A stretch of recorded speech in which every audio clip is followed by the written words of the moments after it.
Welcome to Mary's Corner, or I should say, Mary's Birdhouse. We have a very special guest today. I don't know if you remember Mary, my dear friend from our bird show. Mary too is here.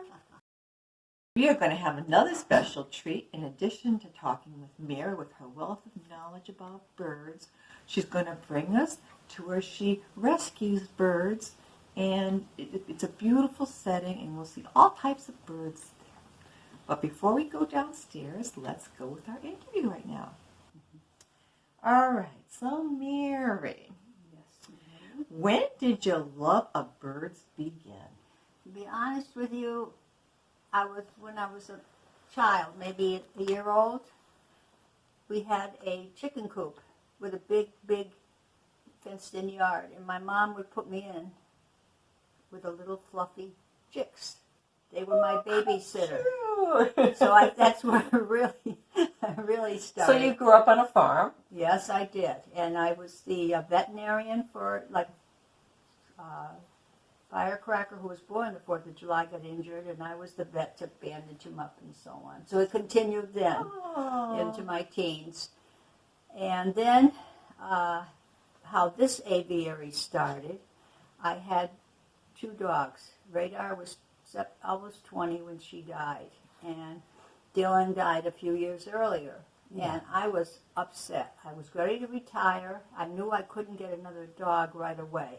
Yes. I was at church having coffee and crying at the table. Aww. And a young lady from the eastern part of the state said, "Why are you crying?" And I said, "Because I lost my dog." She said, "Well, I have 2 lovebirds that need adopting because they've just gotten old enough."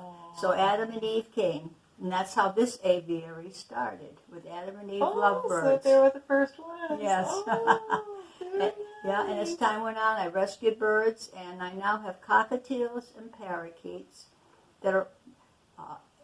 Some of the cockatiels were born in the aviary, and then the other birds I've either, like Junior was a rescue, for instance. You'll meet Junior. That must have been amazing. I mean, we actually see them being hatched. Oh, yes. Really Mom and Dad raised them. Mom and Dad. Wonderful. Yeah, raised them. Okay, with birds, especially the ones that you have, how many times a day do you feed them, and what do you actually feed them? Okay, I feed them once a day, and water and food. The parakeets get parakeet food, and the cockatiels get cockatiel food in their little containers, there are several containers for them to eat out of down there.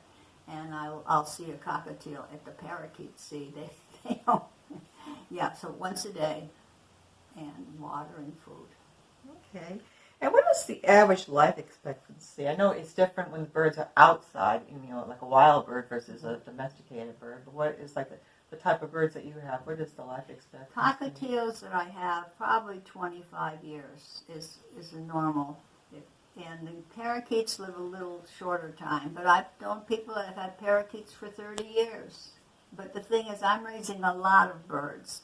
But when you raise just one as a pet, I think they tend to live longer, or there's more personality with them. That was my next question. I was going to say, do they all get along? Talking about different personalities, do they all get along? The cockatiels and the parakeets get along great. Although if one is sitting beside the other, he may just peck them and say, "Get off the shelf," or whatever. And do any of your birds sing? They sing or talk. Yes, when they want to. Yeah. Oh, you're stubborn. Yeah. Well, then now listen. Who is singing? Because there's 9 of them down there. Who is singing? And it's usually a different bird. Yeah. See, I used to have a parakeet, and he never really saw. He sang maybe a little bit, but he didn't talk. But he was a dancer. Oh. I mean, he'd be like on his the perch, I guess, a little stick in the cage, and he'd be like bobbing along and moving side to side. Oh, how cute! He was the cutest one. Oh. Now, is there a certain temperature or environment that they should be in? They need to be warm. Just warm. Yes. So I have a little radio down there, a little radiator, and I keep it 72 degrees, and that's what they need. They need that. In the summer, I open the window. They have windows, and I open the windows for the fresh air all summer long, spring, summer. Yeah. But no, they have to be kept warm. They can't have a draft. Well, I can relate to that. I hate cold myself. We would.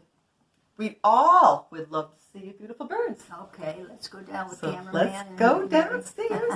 See you in a minute. You're behaving. Look, I told you you're going to have company. I told you you're going to have company. Yes. So here are the two best buddies here. Junior and Daffodil. Yeah. One is a rescue and one was born here. Very nice. And now we got these two guys here. Look how nice they are here. Pretty boy. Pretty boy. He is a pretty boy. Look at him. And who's the other little guy with him here? He's gray. That must be Cinnamon too. Look, Cinnamon. there's that chap. Let's see. He's gray and he's got like a yellow top. That's Cinnamon too, named after my favorite cockatiel who passed away a few years ago. Oh, how nice. They're so nice. Look, yeah. And then let me see.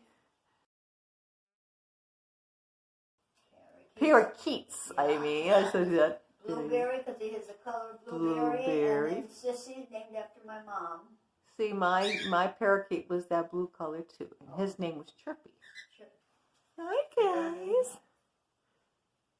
How you boys doing? Yeah. Here we go. We got a closer view of the parakeets. This is the whole room here. I mean, beautiful habitat they all have here. Probably a 13 by 13 room. So nice to meet you. Thank you for letting me visit you. And we'll see you soon. Bye.